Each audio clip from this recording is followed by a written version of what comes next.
E, mais uma vez, quando eu penso o que Deus nos deu, eu chego nesses lugares e eu percebo como podemos ser úteis a Deus. Amém. A chegar na Índia, que é um país daquele tamanho, comecei a andar na Índia, conhecer irmãos, e cada lugar que eu chegava, eu dizia, Deus, são muitas as necessidades. Esse ano teve uma grande perseguição no estado de Manipur, uma cidade, um local na Índia, e eu posso dizer, porque eu estava na Índia, não se tinha quase nada externo, ninguém sabia muito. O próprio governo indiano não dizia nada que estava acontecendo, dizia que era apenas uma briga étnica, era uma coisa entre aldeias, mas fui convencendo alguns irmãos, o Rajesh foi me nutrindo de informações, inúmeros irmãos que morreram esse ano em Manipur. Inúmeros irmãos que morreram, literalmente foram executados, perderam suas vidas. Eu lembro que cada vídeo que chegava, eu dizia, meu Deus, não é possível que isso está acontecendo.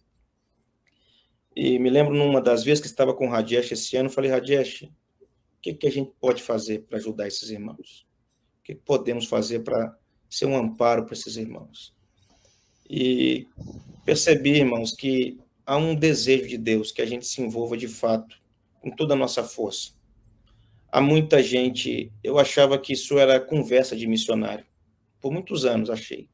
Quando dizia, tem muitas pessoas que ainda não ouviram nada sobre o evangelho, eu dizia, não é possível. Não é possível, porque o mundo hoje é diferente.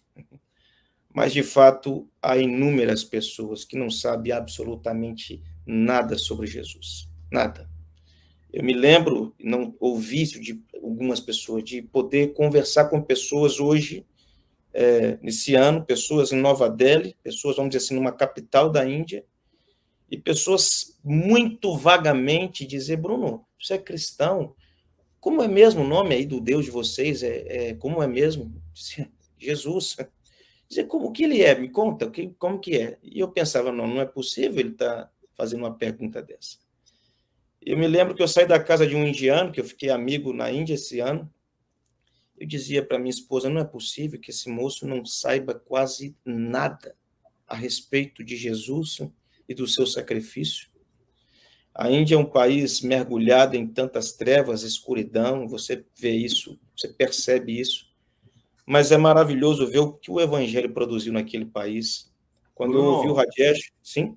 esse cidadão que você fala, que nunca tinha ouvido nada, você está se referindo a um vilarejo Não. ou uma cidade grande que Uma tem pessoa vivendo em turismo? Nova Delhi, uma pessoa vivendo em Capital da Nova Delhi, Índia. uma pessoa esclarecida, um empresário, que na minha cabeça, obviamente, ele sabia coisas sobre o cristianismo, e tive com ele, porque ele tem uma fábrica, e conversando, ele tem um altar, é muito comum ter altar dos deuses dentro da fábrica, e esse moço me convidou, dá um breve resumo, ele me convidou para poder jantar na casa dele, eu fui com a minha família. Foi engraçado, Vans, porque os missionários não queriam que eu fosse, falou que não podia, era muito perigoso, porque o cara era um hindu. E eu disse, mas eu quero ser amigo de hindu mesmo.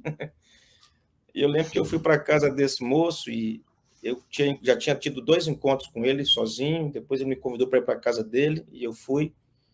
E eu me lembro que ele ali, antes da refeição, fazia nas orações, incenso para todo lado, e no meio da conversa ele falou, Bruno, você é cristão, né? E ele fez essa pergunta, como era mesmo o nome do meu Deus? Que são tantos deuses na Índia.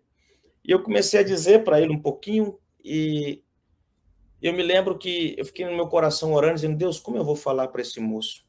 Como eu vou me comunicar se eu falta palavras na minha boca? A língua é um grande empecilho, mas me ajuda aqui, Senhor. E num determinado momento da conversa, ele olhou para minha família, ele falou, Bruno, você é um homem corajoso, tem 4 filhos, e veio morar aqui, você é um homem rico, você tem uma família. E ele começou a dizer para mim a tristeza dele com a família dele. Ele dizendo que ele tem tanto dinheiro, os filhos foram estudar fora e não quiseram mais voltar para a Índia. E naquele lapso ali, eu disse, olha, deixa eu te contar uma pequena historinha.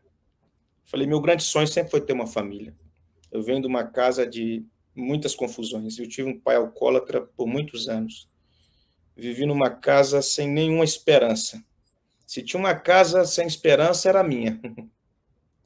Uma família, os vizinhos, nós vivíamos uma vida muito complicada. Eu disse, me lembro uma vez, uma confusão dos meus pais, meu pai bêbado, batendo na minha mãe. Eu me lembro que eu subi para o telhado da minha casa, eu olhei para o céu e falei, Deus, eu queria ter uma família. E eu comecei a narrar para esse homem isso. Eu falei, então, o meu Deus, ele me deu uma família. Hoje eu tenho uma esposa, tenho 4 filhos. Não é porque eu sou brasileiro, não é porque eu sou um homem que vim de outro país, porque no meu país tem muita gente com vida destruída.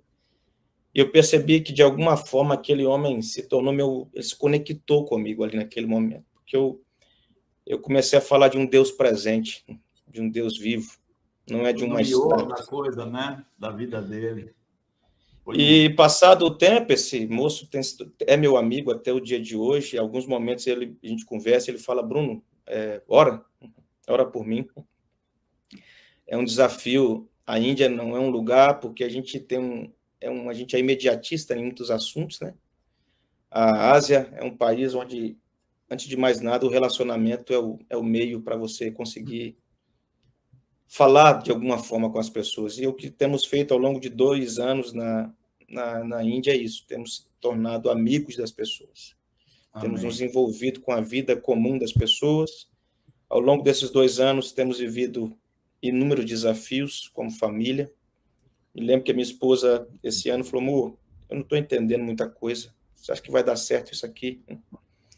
Eu disse, não sei, mas se não der, a gente está aqui. E eu quero morrer tentando fazer a vontade de Deus.